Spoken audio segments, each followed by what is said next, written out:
Hello बच्चों, तो finally कक्षा 9वीं वार्षिक परीक्षा 2023-24 विषय संस्कृत का वार्षिक महत्वपूर्ण मॉडल क्वेश्चन पेपर हमारे सामने आ चुका है।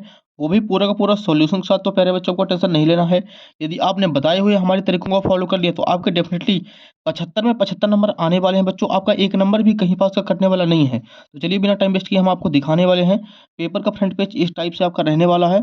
यहाँ पे देखिए सबसे पहले प्रश्न एक है जो कि यहाँ पे 6 नंबर का आने वाला है और 6 के 6 जो प्रश्न है वो बहुविकल्पी प्रश्न है। तो यहाँ पे पहला क्वेश्चन है उच्चतम विकल्पम चित्वा लिखत। पहला प्रश्न है बच्चों बालका शब्दस्य तृतीया विभक्ति एकवचनस्य रूपम भविष्यति। तो प्यारे बच्चों इसका आंसर हो जाएगा ऑप्शन नंबर सा बालकेन। प्रश्न 2 फल शब्दस्य द्वितीया विभक्ति द्विवचनस्य रूपम भविष्यति। इसका आंसर हो जाएगा फले, ऑप्शन नंबर बा। प्रश्न 3 है लता शब्दस्य सप्तमी विभक्ति बहुवचनस्य रूपम भविष्यति। तो इसका आंसर हो जाएगा लतासु, ऑप्शन नंबर द। प्रश्न 4 है ग्राम शब्दस्य पंचमी विभक्ति एकवचनस्य रूपम भविष्यति। तो इसका आंसर हो जाएगा ऑप्शन नंबर आ ग्रामात। पहले बच्चों जो क्वेश्चन है एकदम सिंपल है। आप लोगों को वैसे भी आधे से अधिक आता होगा पेपर, तो आप लोग प्रैक्टिस के तौर पे आप वीडियो को देख सकते हैं। बाकी यदि आपसे नहीं आ रहा तो आप अभी अपनी तैयारी को मजबूत कर लीजिए। पूरे का पूरा सोल्यूशन आपको इस वीडियो में बताया जाएगा। प्रश्न 5 देखिए अधोलिखितेषु अव्यय पदम अस्ति। तो इसका आंसर हो जाएगा तत्र, ऑप्शन नंबर बा। प्रश्न 6 है हमारे सामने। छठवां क्वेश्चन देखिए अत्र पूजनम भविष्यति अस्मिन् वाक्ये अव्यय पदम किम। प्यारे बच्चों इसका आंसर हो जाएगा अत्र। अत्र जो है वो अव्यय हो जाएगा। आज इसके बाद प्रश्न 2 देखिए कोष्ठ का चित्वा रिक्त स्थानानि पूर्यत। पहला क्वेश्चन है पठ धातु लट लकारस मध्यम पुरुषस्य द्विवचने। इसका आंसर हो जाएगा पठथा। प्रश्न 2 है गम धातु लट लकारस उत्तम पुरुषस्य एकवचने रूपम भविष्यति। तो इसका आंसर हो जाएगा गमिष्यामि। अगला प्रश्न 3 है लेट लकारस्य उदाहरणम अस्ति। तो इसका आंसर हो जाएगा अभवत। प्रश्न 4 है लिखा तो इत्यस्मिन् पदे लकारा अस्ति। इसका आंसर हो जाएगा विधिलिंग लकारा। प्रश्न 5 है प्रतिभाति इति पदे उपसर्गा अस्ति। तो इसका आंसर हो जाएगा प्रति। अगला प्रश्न 6वां है उपसर्गस्य उदाहरणम अस्ति। तो इसका आंसर हो जाएगा उपगता। तो यहाँ पे अपने जो प्रश्न 2 है वो भी कंप्लीट हो चुका है। प्यारे बच्चों आपको स्क्रीनशॉट लेना है तो आप लोग दबा के स्क्रीनशॉट ले सकते हैं। पूरा का पूरा रियल है। अगला प्रश्न देखिए प्रश्न 3 है उच्चतम युग मेलनम कुरु। तो प्रश्न एक साइड आ है दूसरी साइड बा है। पहला क्वेश्चन है अति आसितस्य अन्यस्य। तो इसका आंसर हो जाएगा ऑप्शन नंबर घ। यहाँ पे हमने लिख दिया 1 अतिस्तन। प्रश्न 2 देखिए अत्युत्तमा। तो इसका आंसर हो जाएगा अव्ययी भाव समासस दूसरा। पंचवटी। तो इसका आंसर हो जाएगा द्विगु समास। प्रश्न 4 है विद्यालय। तो इसका आंसर होगा दीर्घ संधि। लता वृक्षो। तो इसका आंसर हो जाएगा यण संधि।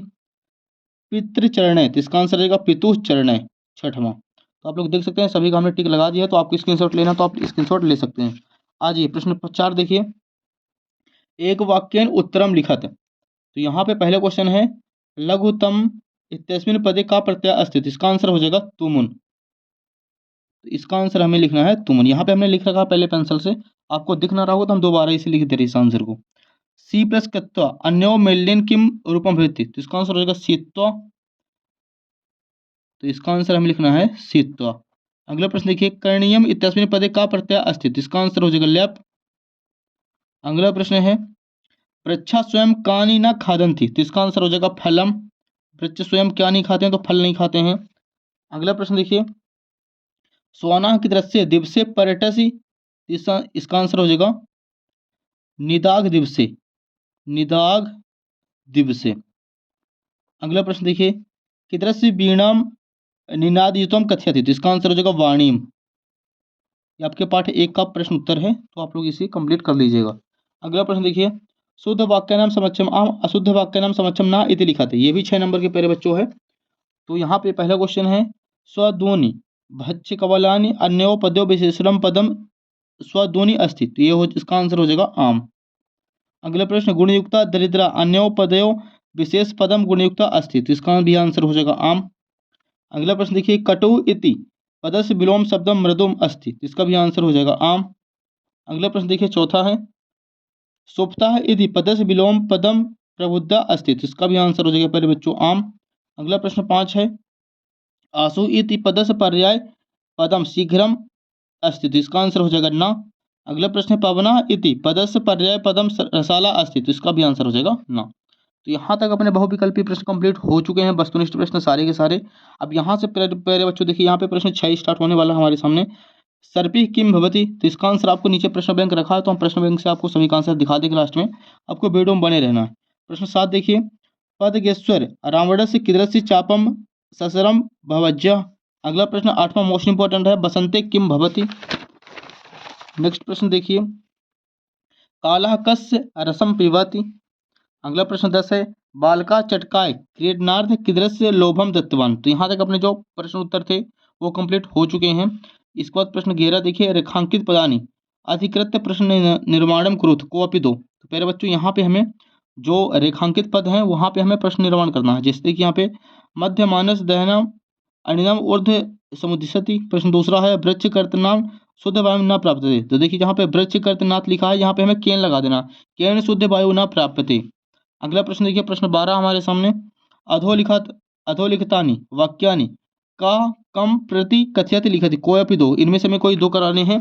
का में आंसर लिख रहा है और कम प्रति में लिखना है। तो पहला प्रश्न देखिए, पुत्र के नाहम पाप कर्म करोमि। तो इसका आंसर हो जाएगा देवेशा, और कम प्रति में हो जाएगा मल्लिका। प्रश्न 2 देखिए, नाहम जाने को अस्ति भवान। इसका आंसर का में हो जाएगा तपोदंता, और कम प्रति में हो जाएगा पुरुषम। हमें दो ही कराने पड़े बच्चों, तो दो आप लोग अच्छे से कर लीजिएगा। अगला प्रश्न देखिए, अधोलिखित वाक्यानां वाच्य परिवर्तनम कुरु कोऽपि दो। पहला प्रश्न है, बालका विद्यालयम गच्छन्ति कर्म वाच्य। तो इसका आंसर हो जाएगा बालकम की जगह बालकेन कर देना और गच्छति की जगह गच्छति कर देना है। अगला प्रश्न तो देखिए सेकंड है, तेन पाठा पठ्यते कर्तवाच्य। तो जहाँ पे तेन लिखा वहाँ पे सा कर देना है, और पठ्यते जहाँ पे लिखा वहाँ पे पठ्यति कर देना है। तो यहाँ पे प्रश्न 13 भी कंप्लीट हो चुका है। प्रश्न अगला प्रश्न 14 है, प्रश्न पत्रे समासगतान श्लोकान विहान स्वपाठ पुस्तक सुभाषिकम मिलकम लिखा था। तो वहाँ पे सुभाषितानी श्लोक लिखना है। यहाँ पे हमने लिख रखा है सुभाषितानी श्लोक, तो आपको इसको स्क्रीनशॉट ले लेना है इसका। अगला प्रश्न देखिए नेक्स्ट पेज में है, प्रश्न 15, अधोलिखितेषु अशुद्ध कारक वाक्यानां शुद्ध कुरुत कोऽपि दो। तो यहाँ पे है श्री गणेशम नमः। इसका आंसर जहाँ पे गणेशम लिखा वहाँ पे गणेशा हो जाएगा, श्री गणेशाय नमः। अगला प्रश्न दूसरा है, बालका विद्यालयम गच्छति। जहाँ पे विद्यालय लिखा वहाँ पे हमें विद्यालयम कर देना है, बाकी पूरा एज इट इज। प्रश्न 16 में आ जाइए, मज्जुसाता पदम चित्वा रिक्त स्थानानां पूरयत। तो इसका आंसर हो जाएगा पहले बच्चों पहला, बालका विहयति। तो इसका आंसर हो जाएगा सिंहात। प्रभु भक्त निवार्यति। तो इसका आंसर होगा दूसरे का, पापात मना भवति। तो इसका आंसर हो जाएगा तीसरे का, अन्यमयम। वृत्तम डैश संरच्छेद। तो इसका आंसर हो जाएगा एतनेन। प्रश्न 5 है, मल्लिका स्वपति मन्यते। तो इसका आंसर हो जाएगा चतुरम। लास्ट छठवें का आंसर हो जाएगा स्वध्वनि। अगला प्रश्न 17 देखिए, प्रदत्त वाक्य कथाक्रम संयोजन कुरुत। तो यहाँ पे देखिए कथाक्रम संयोजन लिखना है, तो सबसे पहले दूसरा जो है वो पहला हो जाएगा, इसका जो तीसरा है वो दूसरा हो जाएगा, और जो चौथा वो तीसरा हो जाएगा, और जो पहला है उसे चौथी लाइन में लिख देना है। तो आपको कथाक्रम भी संयोजन समझ में आ गया होगा। अगला प्रश्न देखिए 18, अधोलिखितयो गद्यांशो पठित्वा गद्यांश मेकस प्रश्नानि उत्तराणि संस्कृत भाषा में लिखा। तो यहाँ पे जो गद्यांश देगा इसको पढ़ के नीचे दिए गए प्रश्नों के हमें उत्तर देने हैं। तो प्रश्न देखिए आप लोग एक बार प्रश्न देख लीजिए, तीनों के तीनों, किधर से मानवा पर्यावरणम नास्यति। तो ये तीनों क्वेश्चन है, यहाँ पे इनका आंसर हमने यहाँ पे लिख रखा है, देख लीजिए। पहले का आंसर यहाँ से लेके हमें यहाँ तक लिखना है, इसके बाद दूसरे का आंसर यहाँ से लेके यहाँ तक लिखना है, तीसरे का यहाँ से लेके यहाँ तक आपको स्क्रीनशॉट ले लेना है, आपको अच्छी तरीके से नोट कर लेना है। अगला प्रश्न देखिए बच्चों, अगला इसका अथवा नहीं कराना, हमें कोई एक ही कराना है। अगला प्रश्न 19 देखिए, अधोलिखित पद्यांश पठित्वम पद्यांश मेकस प्रश्न नाम उत्तरायणी संस्कृत भाषा लिखा थे। तो यहाँ पे देखिए यहाँ पे प्रश्न दिए गए हैं और इसके उत्तर लिखने हैं। पहले का आंसर हो जाएगा गुणवेश, दूसरे का आंसर हो जाएगा गुणयुक्तो, और तीसरे का आंसर हो जाएगा पुरुष है। तो यहाँ पे 19 नंबर अपना कंप्लीट हो चुका है, इसका अथवा नहीं कराना हमें। अगले क्वेश्चन में आ जाइए, प्रश्न 20 देखिए।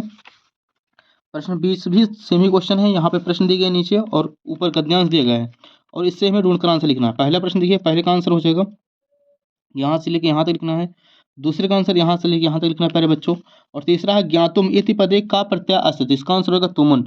ज्ञातुम में कौन सा प्रत्यय है, तो तुमुन प्रत्यय। इसका अथवा नहीं कराना, हमें कोई एक ही कराना था।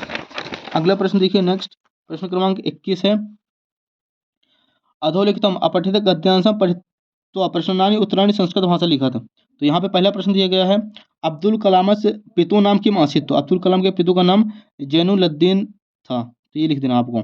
जहाँ पे किम लिखा वहाँ पे जैनुलद्दीन। अगला प्रश्न देखिए, डॉक्टर कलाम महोदय जन्म कुत्र अभवत। तो इसका आंसर हो जाएगा कलाम महोदय जन्म तमिलनाडु प्रदेश से रामेश्वरम नामनी नगरी अस्त। अगला प्रश्न देखिए, विज्ञान शक्ति संपन्न का राष्ट्र अजयता। इसका आंसर हो जाएगा कस्मात कारणात भारत देशस्य विज्ञान संपन्नम राष्ट्रम अजायत। अगला प्रश्न चौथा देखिए, लास्ट है। डॉक्टर कलाम महोदय जन्म कश्मीर परिवार अवध। इनका जो जन्म था किस परिवार में हुआ था, तो मुस्लिम परिवार अवध। जहाँ पे कश्मीर लिखा वहाँ पे मुस्लिम परिवार लिख देना, बाकी पूरा एज इट इज। अगला प्रश्न देखिए, स्वप्रचारस्य कृते सिरे वेदना करणेन दिनत्रयस अवकाशम पत्रम संस्कृत भाषा लिखा थे। तो यहाँ पे देखिए हमने इसका ले रखा है संस्कृत भाषा का अवकाशार्थ प्रार्थना पत्र लिखना है। आपको स्क्रीनशॉट यहाँ से लेके यहाँ तक ले लेना है। आप लोगों को वैसे भी याद होगा, आप लोग 5वीं 6वीं से रट्टा मारते आ रहे हैं। इसके बाद देखिए अगला प्रश्न बच्चों, अगला प्रश्न हम आपको दिखाने वाले हैं संस्कृत भाषा महत्व।